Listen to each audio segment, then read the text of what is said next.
Here at Minidisc, we were big fans of the original Sennheiser Momentum True Wireless earphones, and Sennheiser has followed up with a sequel named, you guessed it, the Momentum True Wireless 2.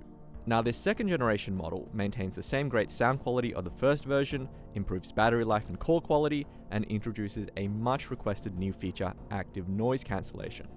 Now, besides our store demos, I personally own a pair of the new True Wireless 2, as well as their closest competitor, the Sony WF-1000XM3. Now, after a month of usage, I think the Sennheiser is the one to beat, so let's find out why. The changes to the new version start with the design. The TW2's housing shape has been revised, and it's now a little smaller and slimmer than the first version. Now, if you've got smaller ears, it is an improvement, but the new version still takes up more space in the ear than competitors like the Bang & Olufsen Beoplay E8 3.0 and the Sony WF-1000XM3. For me, I still find the TW2 slightly on the larger side, and I need to use ear tips that are longer than the stock included ear tips to get a comfortable long-term fit. Ear tips such as Final E-Type or Asla Sedna-Fit tips. The internal electronics have been updated, so along with aptX and AAC support, you now also get Bluetooth 5.1. In general, I have found wireless stability to be very good on this new model. While you still get the occasional glitch, it is more consistent than the Sony WF-1000XM3, which constantly gives me wireless hiccups in daily use. Battery life has almost doubled on the new model, going from a maximum of 4 hours on the original model to 7 hours on the new version, while the charging case now holds 21 hours of charge.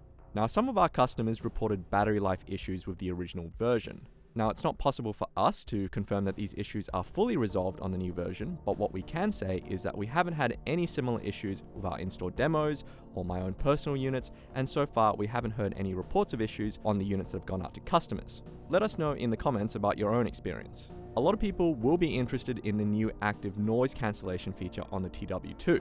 Now, Sennheiser is using an ANC system with one microphone in each earpiece, and we can report that noise cancellation is okay, but not fantastic. The TW2 does a pretty good job of cancelling low-frequency noises, like bus engines or trains, where it's not as effective is in cancelling intermittent mid-range sounds like speech and music. Now, one big advantage of the noise cancelling and transparency modes on the Sennheiser is that they produce much less wind noise than the microphones on the Sony WF-1000XM3.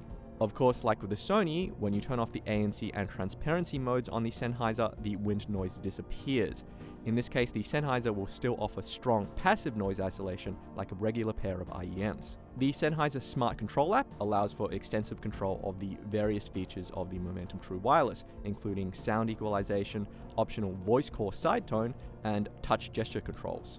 The configuration is saved to the earphone so that it will be consistent across different devices and it will be remembered each time you turn it on. In my experience, call quality has been great and I've gotten no complaints during multi-hour voice calls with friends and family. In terms of sound quality, the Momentum True Wireless 2 preserves the same great sound quality from the first generation unit, and it still remains my favorite pick of the bunch of all the True Wireless earphones. You get a meaty bass response with a nice sense of detail that doesn't sound brittle or artificial compared to other earphones. Now, I would say the stock tips sound smooth and warm, but roll off the high frequencies substantially, so depending on your taste, you can EQ this back in or try different tips to bring the treble back. I think for a lot of True Wireless earphones, this same kind of smooth, warm, and slightly bassy profile is pretty common.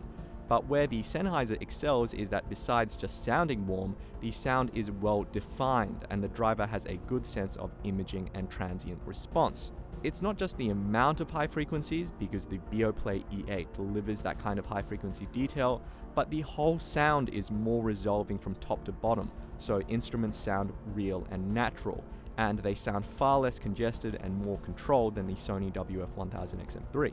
Of course, you can get equivalent levels of resolution and quality for less money in a wide set of IEMs, and I would say that at less than half the price, the Final Audio E4000 is actually remarkably similar to the Sennheiser in tone and timbre. But for a lot of people, escaping the world of cables and dongles is worth every penny. Now, personally, I'm happy to declare the Momentum True Wireless 2 as my new favorite True Wireless in-ear earphone. But of course, your mileage may vary, so pop in and have a listen yourself, or you can let us know what you think in the comments. This is Lachlan from Minidisc TV, and we'll see you next time.